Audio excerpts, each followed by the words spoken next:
अस्सलाम वालेकुम, मैं हूं शाहजेब खानजादा। तोशा खाना स्कैंडल मुसलसल इमरान खान का पीछा कर रहा है। आए दिन नए हकाइक और दावे सामने आ रहे हैं। इस पूरे तनाज़े की वजह से इमरान खान पर माली बेज़ाब्तियों के संगीन इल्जामात लग रहे हैं।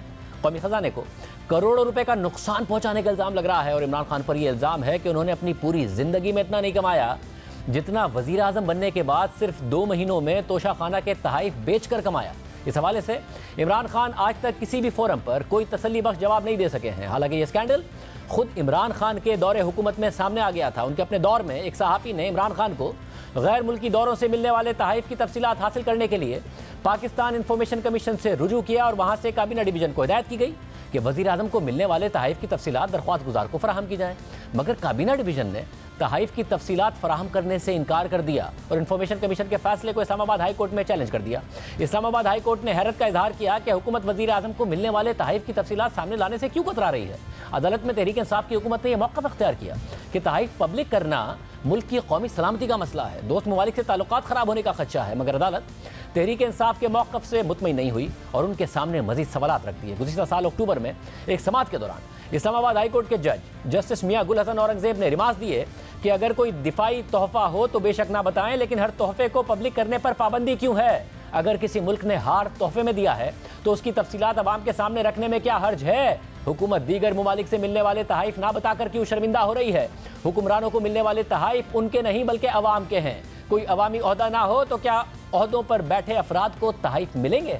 जस्टिस गुल हसन ने मजीद कहा कि किस मुल्क ने कितनी मोहब्बत से क्या तोहफा दिया, ये अवाम को बताने से ताल्लुकात कैसे ख़राब होंगे।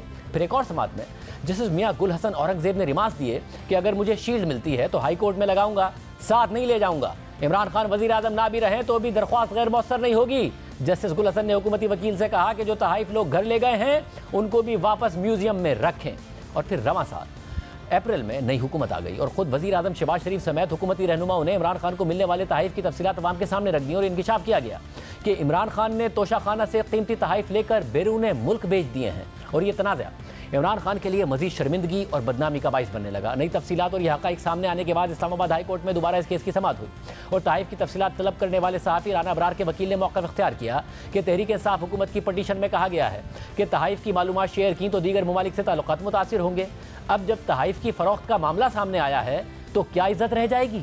जस्टिस मियां गुल हसन औरंगज़ेब ने डिप्टी अटॉर्नी जनरल को मुखातिब करके रिमार्क्स दिए कि लोग आते और चले जाते हैं, वज़ीर आज़म ऑफिस वहीं रहता है। जो लोग तहाइफ अपने घर ले गए हैं उनसे भी वापस लें। जो भी तोहफ़ा दिया जाता है वो उस ऑफिस का होता है, घर ले जाने के लिए नहीं होता है। जस्टिस गुल हसन ने मजीद कहा कि तहाइफ सिर्फ मिलते ही नहीं हैं बल्कि अवाम के टैक्स से बैरून ममालिक के सरबराहान को भिजवाए भी जाते हैं। इसके अलावा तहरीक इंसाफ अपनी हुकूमत में अदालत के बाहर भी ये मौक़िफ़ इख्तियार करती रही कि तहाइफ पब्लिक करने से मीडिया हाइप और गैर ज़रूरी खबरें फैलेंगी जिससे मुख्तलिफ ममालिक के साथ पाकिस्तान के ताल्लुकात ख़राब होने का खदशा है। साबिक़ वफ़ाक़ी वज़ीर फवाद चौधरी ने उस वक्त ये मौक़िफ़ इख्तियार किया था कि ये तो हम नहीं बताएंगे कि किसने क्या तोहफ़ा दिया है, मगर वैसे ही एक लिस्ट सामने लेकर आएंगे। तब की तलाशी वो ले रहे थे, बार बार तलाशी की बात कर रहे। अब तो शखाना के उसकी तलाशी क्यों इमरान खान नहीं देता? 100% देनी चाहिए और मैं उसकी वजह बताता हूँ क्या है, क्यों नहीं दे रहे। सबसे पहले जो सारे आपको गिफ्ट्स मिलते हैं, मेनली गिफ्ट्स आपको जो मिलते हैं वो मिलते हैं अरब वर्ल्ड से। वो ये पसंद नहीं करते कि उनके डिस्क्लोज किए जाएं नाम। अब मैंने ये कहा है कि हमें ये करना चाहिए कि हम नाम ना दें कि उसने क्या दिया है, लेकिन हम वैसे लिस्ट जो है लिस्ट तो दे देना कि ये चीज़ें आई हैं। अब हमने यही अच्छा ये इसके बाद 7 महीने तक तहरीक इंसाफ की हुकूमत रही मगर ऐसी कोई लिस्ट सामने नहीं आई। अब एक जानिब पूरी हुकूमत थी जो पूरा जोर लगा रही थी कि वज़ीर आज़म इमरान खान को मिलने वाले तहाइफ की तफसीलात छुपाई जाएँ। इस मकसद के हुसूल के लिए तहरीक इंसाफ की वफाकी हुकूमत ने तोशा खाना स्कैंडल सामने लाने वाले सहाफ़ी राना अबरार पर दबाव डालना शुरू किया। राना अबरार ने हमारे प्रोग्राम में तफसील से बताया कि कैसे तोशा खाना स्कैंडल की वजह से उन्हें इंतकामी कार्रवाइयों का निशाना बनाया गया, नौकरी से निकलवाया गया, धमकियाँ दी गई। ये मामला 23 नवंबर 2020 से शुरू हुआ जब मैंने पहली आरटीआई रिक्वेस्ट भेजी थी सेक्रेटरी कैबिनेट डिवीजन को right of access to information act 2017 के तहत। फिर मैं पाकिस्तान इंफॉर्मेशन कमीशन में अपील के लिए गया था, अपील की थी तो उसका फैसला मेरे हक में हुआ मगर उस पर अमल दरामद नहीं हुआ। फिर मैंने कंटेम्प्ट ऑफ कोर्ट की एप्लीकेशन दी थी। सेक्रेटरी कैबिनेट डिवीजन को पेनल्टी होने वाली थी, सजा होने वाली थी, तो तब उस वक्त की गवर्नमेंट अटॉर्नी जनरल के जरिए इस्लामाबाद हाई कोर्ट में रेट पिटीशन लेकर गई थी। इस दौरान मुझे धमकियां भी दी गई। जब शोकाज नोटिस जारी हुआ था, जब मामला हाई कोर्ट में गया तो मेरे घर में एजेंसियों के लोग आते रहे। मेरी वालदा को 70 साल से ज़्यादा उनकी उम्र है, उनको थ्रेट किया गया, उनको धमकी दी गई, यहाँ तक कहा गया कि आपके घर में लाश आएगी, ये तक भी कहा गया। मुझे फॉलो किया जाता रहा। सवात गए थे, 3 दोस्त थे हम, तो वहाँ पर पीटीआई के लोगों ने हमारे ऊपर हमला किया था, हमें जख्मी किया था, उसकी एफआईआर तक दर्ज नहीं हुई थी। मेरी 2 जगह से पीटीआई की गवर्नमेंट ने मेरी जॉब खत्म करवाई। फवाद चौधरी ने फ़ोन करके, इंफॉर्मेशन मिनिस्टर थे ये, मेरी जॉब खत्म करेगी, मुझे टर्मिनेट किया गया। उसके बाद मैंने एक टीवी चैनल को ज्वाइन किया था 2021 में।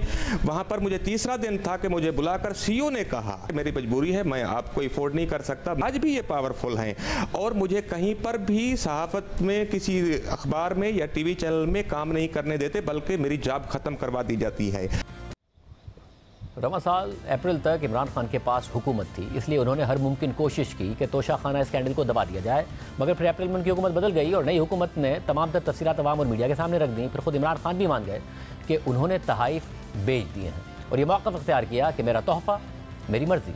मगर इन सारी तफसीलात की बुनियाद पर मौजूदा हुकूमत ने इलेक्शन कमीशन में इमरान खान की नाअहली का रेफरेंस दायर कर दिया, जिसके जवाब में इमरान खान ने तस्लीम किया कि उन्होंने तोशाखाना के कीमती तहाइफ बेच दिए हैं, इसलिए तहाइफ नाम से जाहिर नहीं किए हैं और उनसे हासिल होने वाली आमदनी अपने गोशवारों और डिक्लेरेशन में जाहिर कर दी थी।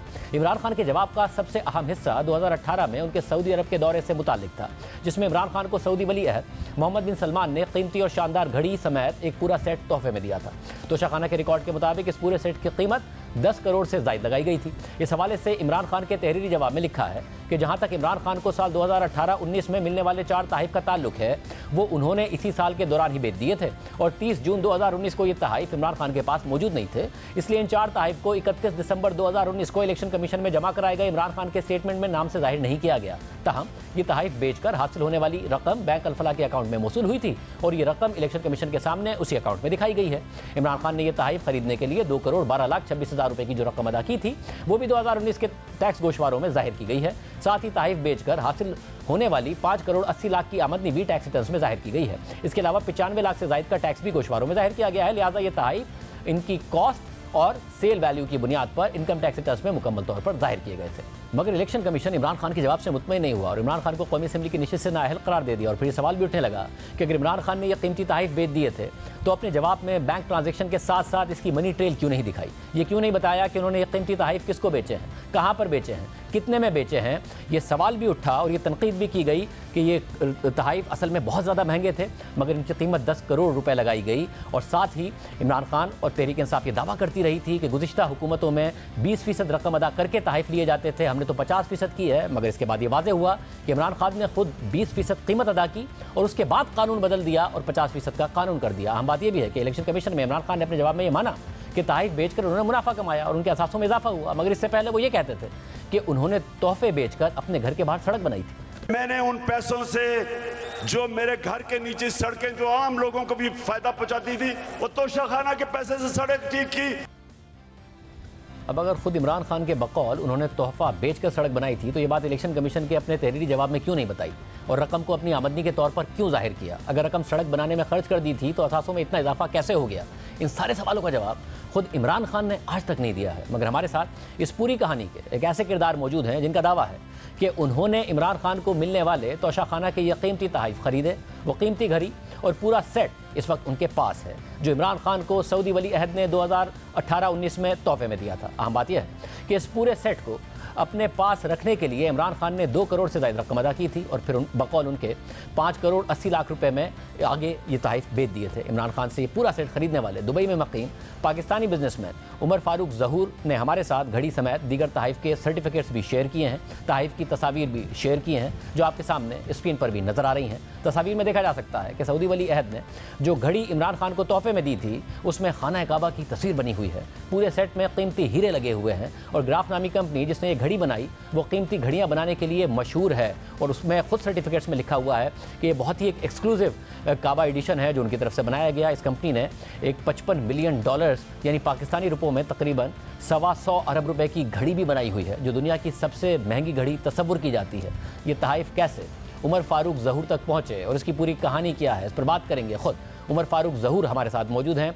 उमर फारूक, बहुत शुक्रिया हमें ज्वाइन करने के लिए। जाहिर है आपका दावा है कि आपके पास वो तोशाखाना की घड़ी, पेन, कफलिंग और रिंग का जो सेट मौजूद है, जिसके ऊपर पाकिस्तान में एक बहुत बड़ा स्कैंडल बना, जो कि सऊदी अरब की तरफ से दिया गया था वज़ीर आज़म इमरान खान को गिफ्ट। आपने हमारे साथ डॉक्यूमेंट भी शेयर किए हैं, हम आवाम को वो भी दिखाएंगे। मगर सबसे पहले डिटेल्स में जाने से पहले आप दिखा सकते हैं कि आपके पास वाक़ईतन वो घड़ी, पेन, अंगूठी और कफलिंग्स मौजूद हैं? जी ज़रूर जी, बिल्कुल, ये मैंने अपने पास ही रखी हुई हैं। ये काइंडली अगर आप देख सकते होंगे कैमरा में, तो ये वो ग्राफ की घड़ी है जो पूरा सेट इनफैक्ट जो मैंने ख़रीदा था और मेरे पास है जी। मतलब और जो आप तस्वीरों में दिखा रहे हैं, इस घड़ी में खाना काबा बना हुआ है?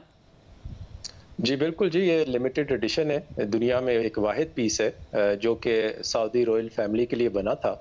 और जब प्राइम मिनिस्टर को वो इस्लाम पाकिस्तान मिलने आए तो उन्होंने उनको ये गिफ्ट किया। आप तक ये कैसे पहुंचा?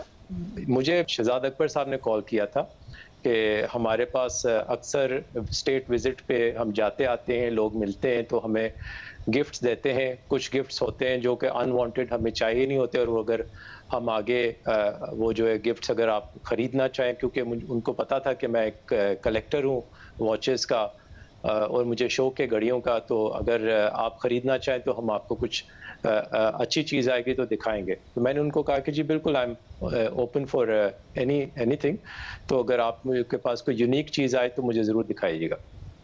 और शहजाद अकबर साहब को आपका कैसे पता चला? आपको शहजाद अकबर साहब का कैसे पता चला? आप लोगों की क्या पुरानी कोई दोस्ती थी, कोई जान पहचान थी?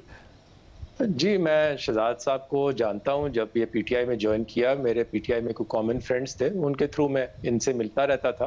अक्सर मुलाकात रहती थी और सलाम दुआ थी हमारी आपस में। और ये उन्होंने फिर आपको खुद आकर ये घड़ियां और ये चीज़ें दुबई में आके दी, या आप पाकिस्तान आए, आपने फिर देखी, फिर ख़रीदी? कैसे हुआ ये मामला? नहीं जी, मुझे उन्होंने कॉल किया कि जी हमारे पास एक बड़ा अच्छा सेट है, घड़ी का सेट है, अगर आप ख़रीदना चाहते हैं तो मैं आपका नंबर दे दूं तो फ़रा आपसे रब्ता करेंगी और वो आपको ला के दिखाएंगे। अगर आपको पसंद आए तो आप देख लीजिएगा, उनकी ज़रा हेल्प हो जाएगी क्योंकि उनके पास कोई करंटली ऐसा बायर नहीं है। मतलब फ़रा से मुराद फ़रा गोगी साहिबा की आप बात कर रहे हैं, जो बुशरा बीबी साहिबा की दोस्त हैं? जी बिल्कुल, फ़रा गोगी जी।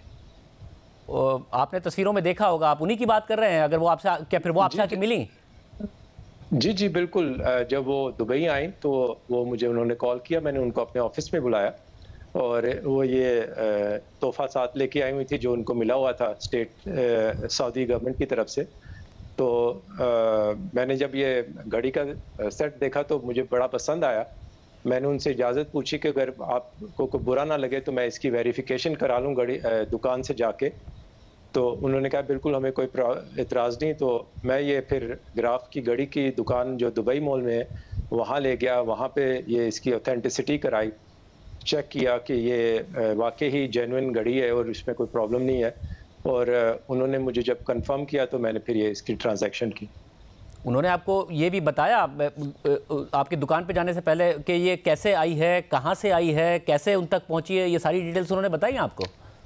जी बिल्कुल, उन्होंने बताया कि जी हमें सऊदी क्राउन प्रिंस ने ये तोहफा दिया था और ये यूनिक घड़ी है, ये साथ में सर्टिफिकेट्स हैं और अगर आप ख़रीदना चाहें तो हमने ऑफिशियली ये वापस ट्रेजरी से लिया हुआ है तोहफा, तो आपने लीगली इसको एक्वायर किया और अब हम रखना नहीं चाहते, तो अगर आपने ख़रीदना है तो हम आपको बेच सकते हैं।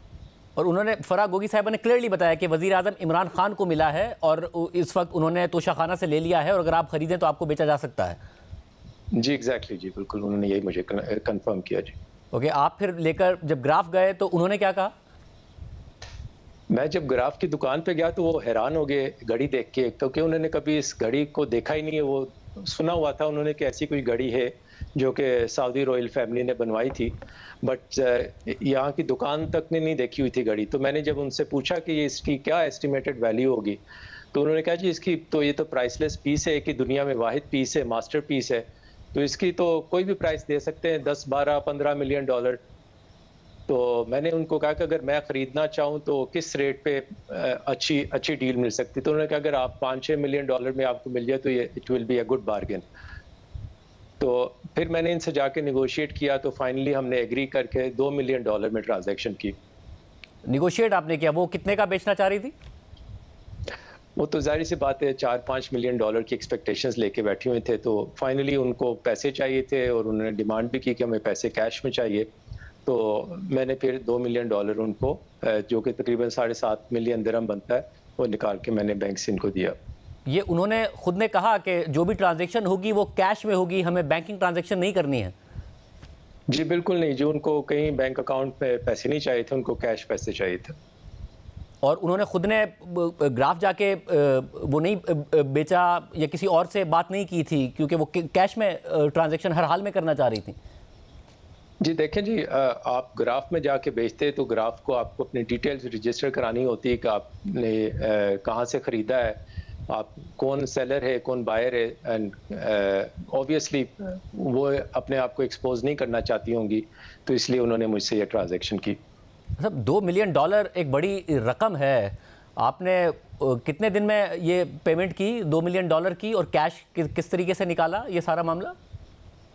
जी मैंने तो अगले दिन ही पैसे दे दिए थे। एक दिन में मैंने बुक कराए पैसे बैंक से, अगले दिन मैंने कैश विड्रॉ करके उनको दे दिया। मतलब ये इतनी कोई बड़ी रकम नहीं, मैं तो वैसे भी वॉच कलेक्टर हूँ, और मैंने आपके प्रोड्यूसर साहब को भी अपने घड़ियों की कलेक्शन की डिटेल्स दी हुई है, तो मैं तो खरीदता हूँ घड़ियाँ, और ये कोई इतनी बड़ी ट्रांजैक्शन नहीं थी मेरे लिए।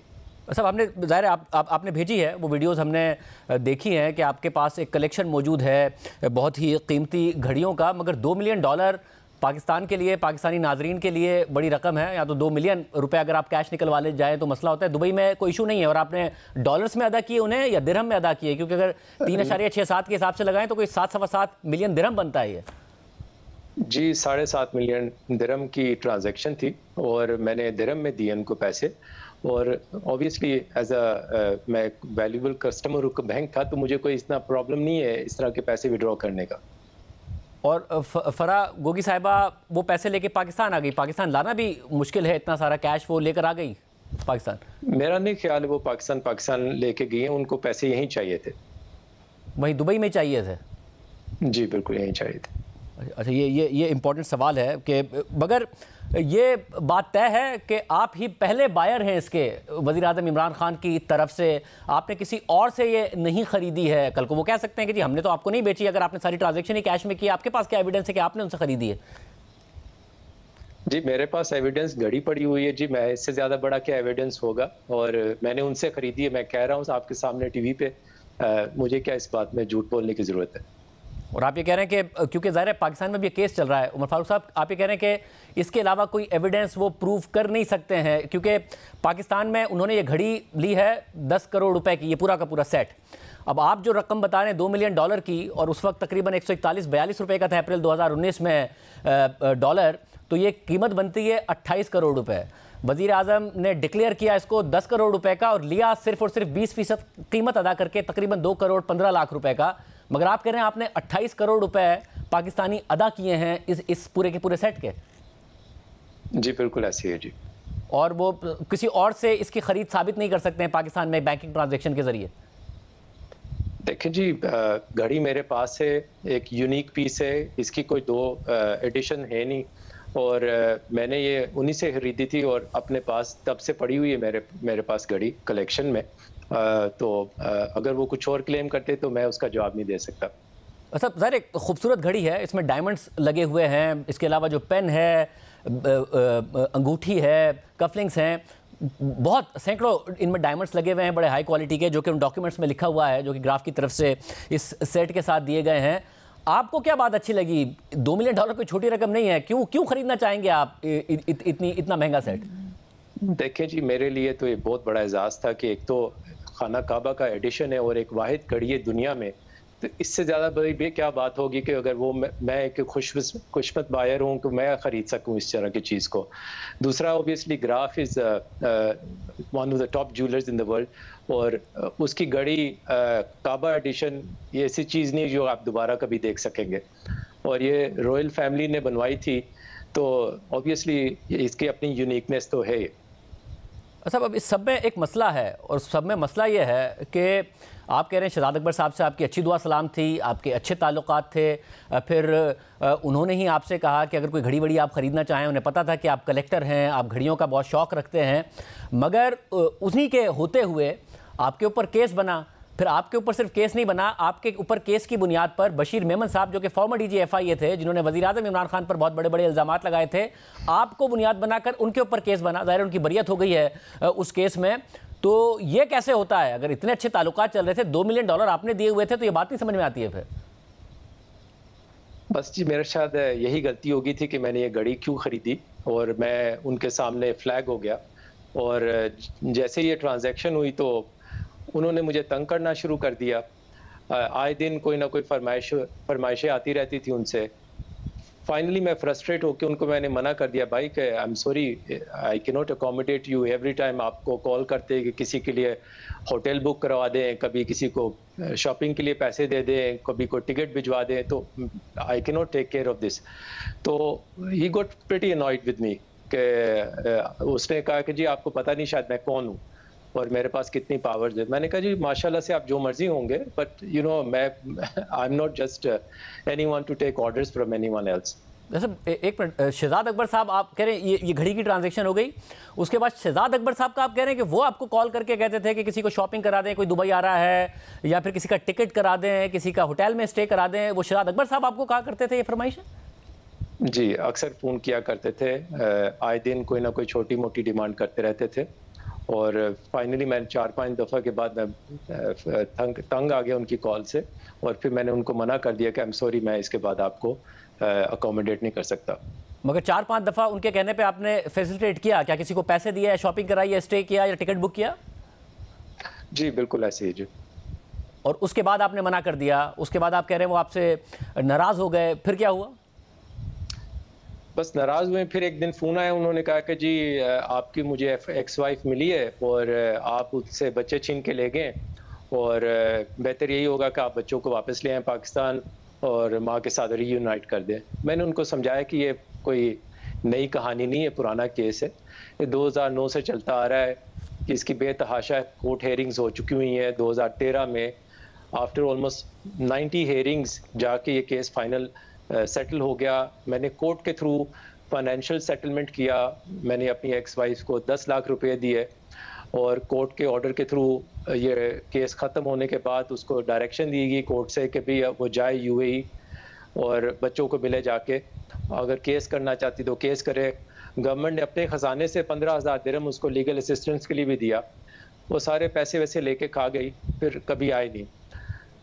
और जब शहजाद अकबर को पता चला कि इस तरह के कोई बैकग्राउंड और स्टोरी है, तो इन्होंने उससे रब्ता किया कि भी मैं तुम्हें बच्चा वापस ला के दिखाता हूँ, और वहाँ से ये सारा मसला शुरू हुआ।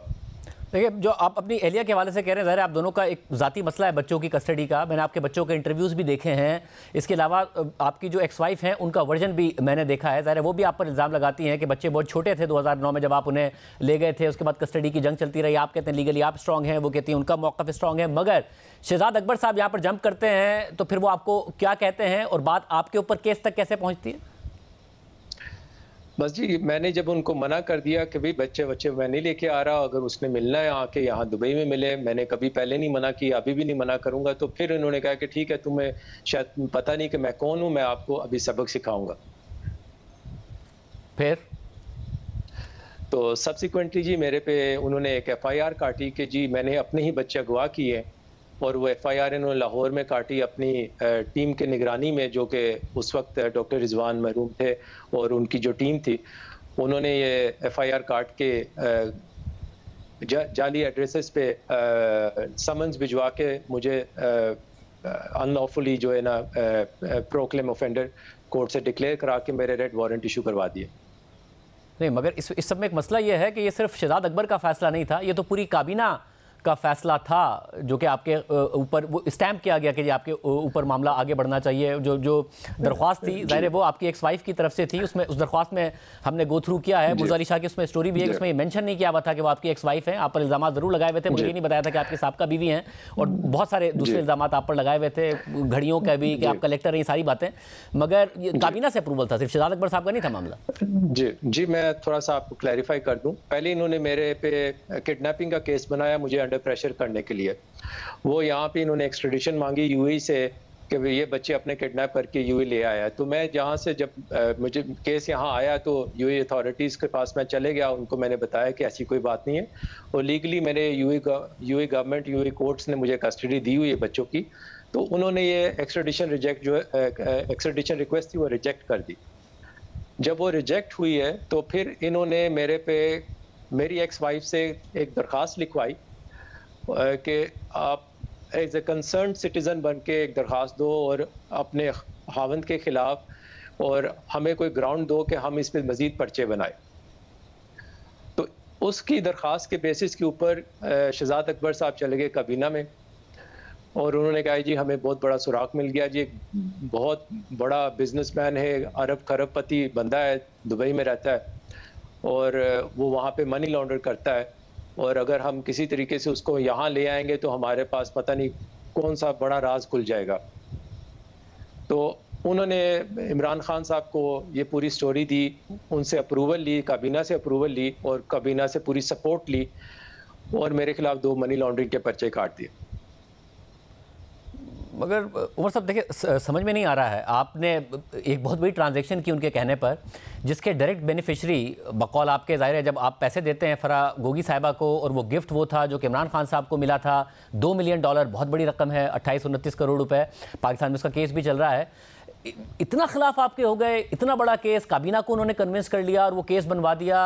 ये सिर्फ इस बात पर क्या फैसिलिटेट नहीं कर रहे थे, वो आपसे कह रहे थे, वो ये इतना स्ट्रॉन्ग रिएक्शन? देखिए जी, उस वक्त तो ये ऑल इन ऑल थे, शहजाद अकबर साहब को तो कोई बात भी नहीं कर सकता था और हाथ भी नहीं लगा सकता था, जिस लेवल पे वो फिर रहे थे, चल रहे थे, और पूरी की पूरी गवर्नमेंट की जो सिस्टम उन्होंने अपने आगे लगाया हुआ था। FIA को आगे रखा हुआ था, फॉरेन मिनिस्ट्री साथ में मुलव्वस थी, लॉ मिनिस्ट्री थी, तो पूरी की पूरी अथॉरिटीज़ के साथ वो जो है ना मुझे परस्यू कर रहे थे, और मुझे ऑब्वियसली परस्यू करने का मकसद सिर्फ था कि मुझे वो अंडर प्रेशर करें, और अंडर प्रेशर करने के बाद मुझसे पैसे मांगे। तो मैं उनके प्रेशर में नहीं आया, और उन्होंने बड़ी कोशिश की, but I didn't surrender to his demands. क्या आपके ऊपर केस बनने के बाद भी, काबीना के अप्रूवल के बाद भी उन्होंने आपसे पैसे मांगे? फिर मुझे इनडायरेक्ट मैसेजेस आते रहे कि अगर आपने अपनी जान छुड़वानी है तो हमें पैसे दें, हम आपकी जान छोड़ देंगे। और वो शहजाद अकबर साहब की तरफ से इनडायरेक्ट मैसेजेस आते थे? बिल्कुल आते थे जी। बट यहाँ पर फिर एक मसला है, और वो मसला ये है कि शहजाद अकबर साहब से को इमरान खान साहब ने फायर कर दिया था, उन्हें निकाल दिया था वजारत से, और उसके बाद इमरान खान साहब खुद फायर हो गए अप्रैल 2022 में, मगर आप खामोश रहे। इमरान खान साहब की हुकूमत जाने के बाद भी आपने एक इंटरव्यू दिया, मगर उसमें इन तमाम बातों का जिक्र नहीं किया। आपके पास भरपूर मौका था, शहजाद अकबर साहब फायर हो गए, फिर खान साहब खुद चले गए, मगर आप खामोश रहे। जी बिल्कुल, आई मीन तोशा खाना का तो इशू अब सामने आया है, और उस वक्त इस सब्जेक्ट पे बात नहीं हो रही थी, तो क्योंकि अब ये मैटर सामने आया है, तो और मैं एक बेनिफिशरी हूँ इस ट्रांजैक्शन का, तो उस वजह से ये मैं बात आपके सामने कर रहा हूँ, और उस बात का सबूत बिल्कुल हमारे सामने पड़ा हुआ है, और ये रिकॉर्ड के लिए सारे सर्टिफिकेट्स मेरे सामने हैं, जो कि घड़ियों के हैं, जो कि ऑथेंटिसिटी है घड़ी की, और इनके सर्टिफिकेट्स हैं। तो ये चीज़ें जो है इसलिए सामने मैं अभी लेके आ रहा हूँ, क्योंकि उस वक्त मुझे नहीं पता था कि जो अंडरलाइंग स्टोरी क्या है इस तोशा खाना की, और ये कितने में ख़रीद के लेके आए और कितने में बेचा इन्होंने। I had no visibility of the transaction. आपको हैरत हुई जब आपको पता चला कि जो चीज़ आपने $20 लाख की ख़रीदी है, यानी कि तकरीबन 28 करोड़ रुपए की ख़रीदी है, वो इमरान खान साहब ने 2 करोड़ की ख़रीदी है, और तोशा खाना में गवर्नमेंट ऑफ पाकिस्तान को ये बताया गया है कि असल में ये सारी की सारी चीज़ें, घड़ी, कफलिंग, पेन और अंगूठी, इनकी मालियत 10 करोड़ है, 20% अदा करके 2 करोड़ में ख़रीदी है। आपने $2 मिलियन में ख़रीदी, यानी 28 करोड़ रुपए की, और कंपनी ने आपसे कहा कि आप इसे $5 से $6 मिलियन में भी ले सकते हैं, ये इतनी कीमती है, यानी कि तकरीबन 84-85 करोड़ रुपए तक की हो सकती है। आपको हैरत हुई जब आपके पास सामने हक़ाइक़ है? देखिए जी, मैंने इसकी अप्रेजल कराई है। ये तकरीबन 12-13 मिलियन डॉलर का सेट है। 6-7 मिलियन में तो एक 50% बार्गेन पे मिलता अगर मैं 6-7 मिलियन डॉलर में ख़रीदता। ऑब्वियसली मैंने 2 मिलियन में ख़रीदा तो मुझे बड़ी अच्छी बार्गेन में मिला है। तो मैंने जो गाड़ी ख़रीदने के बाद इसकी अप्रेजल कराई तो इसकी तकरीबन 12 मिलियन से ज़्यादा की जो है कीमत है डॉलर की। 12 मिलियन डॉलर का मतलब है आप कह रहे हैं कि तकरीबन 1 अरब 70 करोड़ रुपए की इसकी कीमत है। 2 करोड़ रुपए मुल्क के वज़ीर आज़म ने अदा किए हैं। 1 अरब 68 करोड़ रुपए का मुल्की ख़जाने को नुकसान हुआ है। और अगर आपको ये हो रहा है कि जी पाकिस्तान के हवाले से फिर जब आपने देखा पूरा स्कैंडल आया तो 1 अरब 68 करोड़ रुपए का मुल्क के ख़जाने को नुकसान हो तो आपको फिर तैयार तो होना चाहिए कि अगर पाकिस्तान में इस केस पर तहकीकात हो रही हैं, मामला अगर अदालत में है तो आप आकर अपना मौक़िफ़ देंगे। अगर अदालत आपसे कहती है ये सबूत सारे के सारे रखेंगे जो आपके पास मौजूद हैं? बिल्कुल जी, मेरे पास गाड़ी मौजूद है और उसके सारे सर्टिफिकेट्स मौजूद हैं। ऑलरेडी मैं अपने लिए आपके सामने बात कर रहा हूँ, इसको कंफर्म कर रहा हूँ कि जी मैंने ये ख़रीदी है और किस कीमत पे मैं ख़रीदी है, और इसकी जो अप्रेजल है उसको भी मैं आपसे शेयर करने के लिए तैयार हूँ। और आप इंडिपेंडेंटली अप्रेजल कोई भी कराना चाहे तो वो भी बेशक करवा लें, कोई इसमें कोई दो राय नहीं है। अच्छा, हमने सर्टिफिकेट्स देखे हैं ज़ाहिर है जो कि कंपनी के आपके पास है और आप कह रहे हैं कि आप अदालत के सामने ये सारी चीज़ें रखने के लिए तैयार हैं अगर आपको अदालत कहती है पाकिस्तान में, क्योंकि ये मामला अब इलेक्शन कमीशन के बाद, क्योंकि अभी तो हाई कोर्ट में चैलेंज हुआ है, अगर सेशन कोर्ट में जाता है अदालत आगे बढ़ती है तो आप ये सारी चीज़ें रखने को तैयार हैं अदालत के सामने? मुझे कोई एतराज़ नहीं जी, बिल्कुल मेरे पास सारे ऑथेंटिक डॉक्यूमेंट्स हैं, गाड़ी इटसेल्फ है और मैंने ट्रांजैक्शन की है। मैं उसके लिए अंडरटेकिंग देने के लिए तैयार हूँ कि मैंने ट्रांजैक्शन की और मैंने पैसे दिए बकाया। इससे ज़्यादा मैं और कोई क्लैरिफिकेशन नहीं दे सकता। अच्छा, मुझे ज़ाहिर अब क्योंकि ये मामला सारा कैश में हुआ है तो सवाल उठेगा जहां पर आपसे ये पूछा जा सकता है कि भाई आपने इनसे लिए तो वो आप कैसे साबित करेंगे, और ज़ाहिर उनसे दूसरा सवाल होगा कि वो साबित करें फिर अगर आपने इनको नहीं बेची है उमर फारूक साहब को तो और किसको बेची है, क्योंकि खान साहब ने भी नहीं बताया कि उन्होंने किसको ये बेची थी, उस शख्स का अभी तक नाम सामने नहीं आया है। तो आप कन्विंस्ड हैं और ये साबित कर देंगे कि ये आप ही पहले बायर हैं इसके? जी बिल्कुल, मेरे पास गाड़ी पड़ी हुई है और ये इसका यूनिकनेस ये है कि ये एक ही वाहिद गाड़ी है पूरी दुनिया में और मैंने 2019 में ख़रीदी थी और सब्सिक्वेंटली तब से मेरे पास ही है। तो इससे ज़्यादा मैं आपको क्या कंफर्म कर सकता हूँ जी। उसके बाद फराग गोगी साहब से कभी मुलाकात हुई आपकी? नहीं, कभी नहीं हुई। शहजाद अकबर साहब से आखिरी रब्ता कब हुआ? इनसे आखिरी रब्ता कोई सितंबर अक्टूबर में हुआ था जब इन्होंने मुझे बच्चों का थ्रेट किया और उसके बाद फिर पता चला सवा महीने बाद इन्होंने एक केस मेरे पे FIR लॉन्च कर दी लाहौर में मेरे बच्चों की किडनैपिंग की। उमर फारूक साहब, अब इस सारे के सारे मामले में ज़ाहिर है क्योंकि एक बड़ा पैसा इसमें इन्वॉल्व है, पाकिस्तान का साबिक वज़ीर आज़म इसमें इन्वॉल्व है, आपका अब तक का खामोश रहना, आप ये क्योंकि केस का फैसला आ गया था कुछ अर्सा पहले, इसमें अभी तक ये बात नहीं कन्विंसिंग लग रही है कि आप खामोश क्यों रहे हैं अभी तक, क्योंकि ज़ाहिर इमरान खान साहब वज़ीर आज़म नहीं रहे थे, मामला बहुत ज़्यादा स्क्रीन्स पे था, फैसला तोशाखाना का भी आ गया था, एक बहुत बड़ा स्कैंडल बन गया था। देखिए जी, फॉर मी मेरे लिए तो ये कोई ऐसी बात नहीं थी कि जिसको मैं पोलिटिसाइज करूँ, ना ही मेरा कोई पॉलिटिकल किसी किस्म का अलायंस है किसी पॉलिटिकल पार्टी से।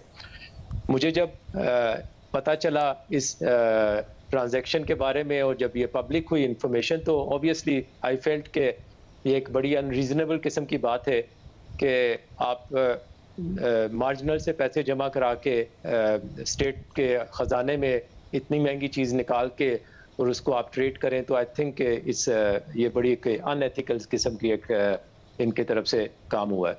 आपको इसलिए गुस्सा आया कि अनएथिकल काम हुआ है, जैसे गुस्सा आया कि शहजाद अकबर ने आपके साथ अच्छा नहीं किया था और आपको गुस्सा है उन पर, इसलिए आप ये सारे के सारे मामला अब सामने लेकर आ रहे हैं? नहीं जी, मैंने क्या किसी पे गुस्सा करना है, वो अपने कई की खुद भुगतेंगे और भुगत रहे हैं, अभी भी ऑब्वियसली पाकिस्तान से भागे हुए हैं, उन पे केसेस बने हुए हैं। मेरा ये इंटरव्यू देने का ये मतलब नहीं है कि मैं उनको इस इंटरव्यू के थ्रू कोई प्रेशराइज करूं, ये एक जो फैक्ट्स है मैंने आपके सामने रखा है जी। और जो आपके ऊपर रेड वारंट और वो सारा मामला था उसका क्या हुआ, जो आप कह रहे हैं कि गलत एड्रेसेस करके और आपका रेड वारंट इशू करा लिया, इंटरपोल ने इतनी आसानी से इशू कर दिया, और फिर क्या हुआ?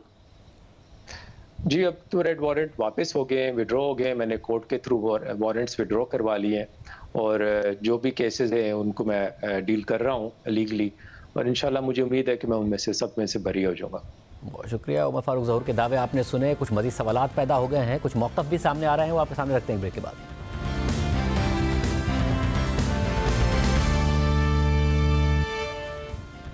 ब्रेक से पहले दुबई में मुकीम पाकिस्तानी बिजनेसमैन उमर फारूक ज़हूर ने हमारे प्रोग्राम में दावा किया कि 2019 में उन्हें इमरान खान के मुशीर बराए एहतसाब शहजाद अकबर ने घड़ी, अंगूठी समेत दीगर तहाइफ को बेचने के लिए रब्ता किया और फिर दुबई में इमरान खान की अहलिया बुशरा बीबी की दोस्त फराह गोगी वो तहाइफ मेरे दफ्तर लेकर आई और कहा कि सऊदी वली अहद ने इमरान खान को ये तोहफे दिए हैं, जिसकी तस्दीक करने के बाद मैंने ये तहाइफ $20 लाख में ख़रीदे और रकम कैश की सूरत में फराह गोगी को अदा कर दी। उमर फारूक ज़हूर ने यह दावा भी किया कि उन्होंने इन तहाइफ का अप्रेजल कराया है और उसके मुताबिक इन तहाइफ की रकम $1 करोड़ 20 लाख यानी अप्रैल 2019 में रुपए की कदर के मुताबिक तकरीबन 1 अरब 70 करोड़ रुपए और मौजूदा कदर के मुताबिक 2 अरब 60 करोड़ रुपए इन तहाइफ की मालियत बनती है। जबकि इमरान खान ने यह तहाइफ महज 2 करोड़ 12 लाख रुपए में खरीदे और अपने गोशवारों में यह बताया कि ये तहाइफ 5 करोड़ 80 लाख रुपए में बेच दिए हैं। मगर उमर फारूक ज़हूर का दावा है कि उन्होंने ये तहाइफ बुशरा बीबी की दोस्त फराह गोगी से $20 लाख यानी अप्रैल 2019 में पाकिस्तानी रुपयों में 28 करोड़ रुपयों में खरीदे थे। उमर फारूक ज़हूर ने आज की तारीख का जो अप्रेजल लेटर हमारे साथ शेयर किया है, जो आप स्क्रीन पर देख सकते हैं, उसके मुताबिक उन तहाइफ की मालियत 1 करोड़ 20 लाख है। उनके दावों के बाद इमरान खान पर सवालात उठते हैं। सवाल नंबर 1, इमरान खान ने बुशरा बीबी की दोस्त फराह गोगी के जरिए क्यों इन तहाइफ को $20 लाख कैश में बेच दिया और कैश में बेचने पर फराह गोगी ने क्यों इसरार किया। सवाल नंबर 2, फवाद चौधरी हमारी दावत पर प्रोग्राम में आने को तो तैयार नहीं हुए, लेकिन कुछ देर पहले उन्होंने ट्विटर पर दावा किया कि इमरान खान ने यह तहाइफ उमर फारूक ज़हूर को नहीं बेचे। तो ये तहाइफ उमर फारूक ज़हूर के पास कैसे पहुंचे और अगर उमर फारूक ज़हूर को नहीं बेचे तो किसको बेचे। तीसरा सवाल यह है कि पैसे वापस पाकिस्तान लाए गए या नहीं, लाए गए तो बैंकिंग ट्रांजैक्शन कहाँ है, नहीं लाए गए तो इतनी बड़ी रकम कहाँ गई, अगर किसी और को बेचे तो तहाइफ को बेचने की बैंकिंग ट्रांजैक्शन कहाँ है, उस शख्स का नाम कहाँ है। सवाल नंबर 4 यह है कि 28 करोड़ रुपए का बेचकर महज 5 करोड़ 80 लाख रुपए की फरोख्त क्यों दिखाई गई। क्या टैक्स बचाने के लिए ऐसा किया गया या मनी ट्रेल छुपाने के लिए ऐसा किया गया। 5वां सवाल यह है कि अप्रैल 2019 में अगर इन तहाइफ की कीमत 1 अरब 70 करोड़ रुपए थी तो महज 2 करोड़ 12 लाख रुपए की अदायगी करके कौमी खजाने को 1 अरब 68 करोड़ रुपए का नुकसान क्यों पहुंचाया गया। क्या इन तहाइफ की पहले कम कीमत लगाई गई, फिर उस कम कीमत का भी सिर्फ 20% अदा करके इन्हें खरीद लिया गया। इन सवालों के जवाब के लिए मुसलसल फवाद चौधरी के जवाब का इंतजार करते रहे, शहजाद अकबर के जवाब का इंतजार करते रहे, क्योंकि उमर फारूक ज़हूर के मुताबिक शहजाद अकबर ने ही बुशरा बीबी की दोस्त फराह गोगी का रब्ता कराया और तहाइफ बेचने की बात की, मगर उन्होंने अभी तक जवाब नहीं दिया है। ताहम उन्होंने ट्वीट करके उमर फारूक ज़हूर के किरदार पर ज़रूर सवाल उठा दिए हैं और दावा किया है कि उनसे वो कभी ना मिले और ना बात की, मगर ये नहीं बताया कि इतने कीमती तहाइफ उमर फारूक ज़हूर के पास कैसे पहुंच गए हैं, जो इमरान खान को सऊदी वली अहद मोहम्मद बिन सलमान ने खुसूसी तौर पर दिए थे। और उनके मुताबिक दुनिया में ग्राफ कंपनी ने ऐसी सिर्फ एक ही घड़ी बनाई है। हमारा प्लेटफॉर्म शहजाद अकबर, फराह खान गोगी और ख़ुद इमरान खान के लिए हाजिर है। वो जब भी अपना मौक़िफ़ देना चाहें दे सकते हैं। प्रोग्राम में एक ब्रेक शामिल है।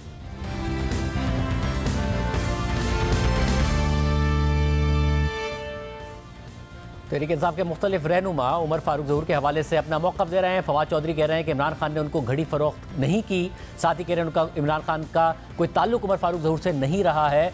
और शहजाद अकबर कह रहे हैं वो उनसे कभी नहीं मिले हैं, हालांकि उमर फारूक ज़हूर ने दावा किया कि वो उनसे मिले हैं, मगर तहरीक इंसाफ इस बात का जवाब नहीं दे रही है कि अगर उमर फारूक ज़हूर को नहीं बेची तो घड़ी किसको बेची। और अब से कुछ देर पहले तहरीक इंसाफ के साबिक वज़ीर, हुकूमत के साबिक वज़ीर फैसल बाउडा ने उमर फारूक ज़हूर और कुछ दीगर अफराद के साथ अपनी एक तस्वीर ट्वीट की है और लिखा है कि उमर फारूक से होने वाली ये मुलाकात मेरी वजारत के दफ्तर में वज़ीर आज़म ऑफिस की हिदायत पर हुई थी।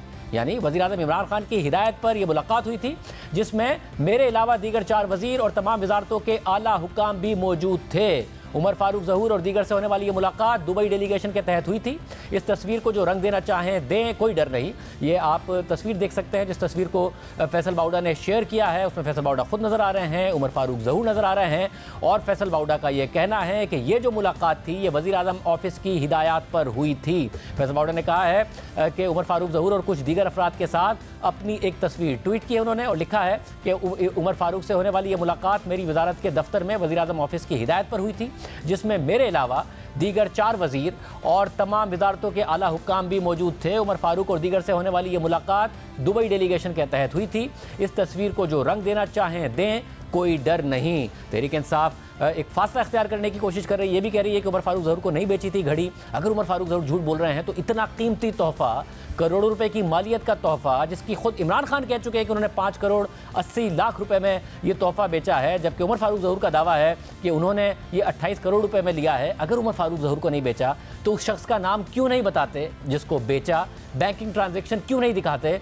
झूठ साबित करना है तो फौरी तौर पर कह दें कि जी ये शख्स है, इसको बेचा है, इतने में बेचा है, ये बैंकिंग ट्रांजैक्शन है, ये सारी डिटेल मौजूद है, इसलिए उमर फारूक ज़रूर झूठ बोल रहे हैं। तहरीक इंसाफ क्यों तैयार नहीं है सबूत सामने रखने को, उस शख्स का नाम सामने रखने को जिसको ये तोहफा बेचा गया था? 5 करोड़ 80 लाख रुपए की रकम भी दुरुस्त मान लें जो कि इमरान खान साहब का दावा है, तो वो भी कोई छोटी रकम नहीं है। अगर किसी ने अदा की है तो किसने अदा की है, उसका नाम सामने क्यों नहीं ला रहे? बैंकिंग ट्रांजैक्शन, बैंकिंग डिटेल्स क्यों नहीं सामने ला रहे?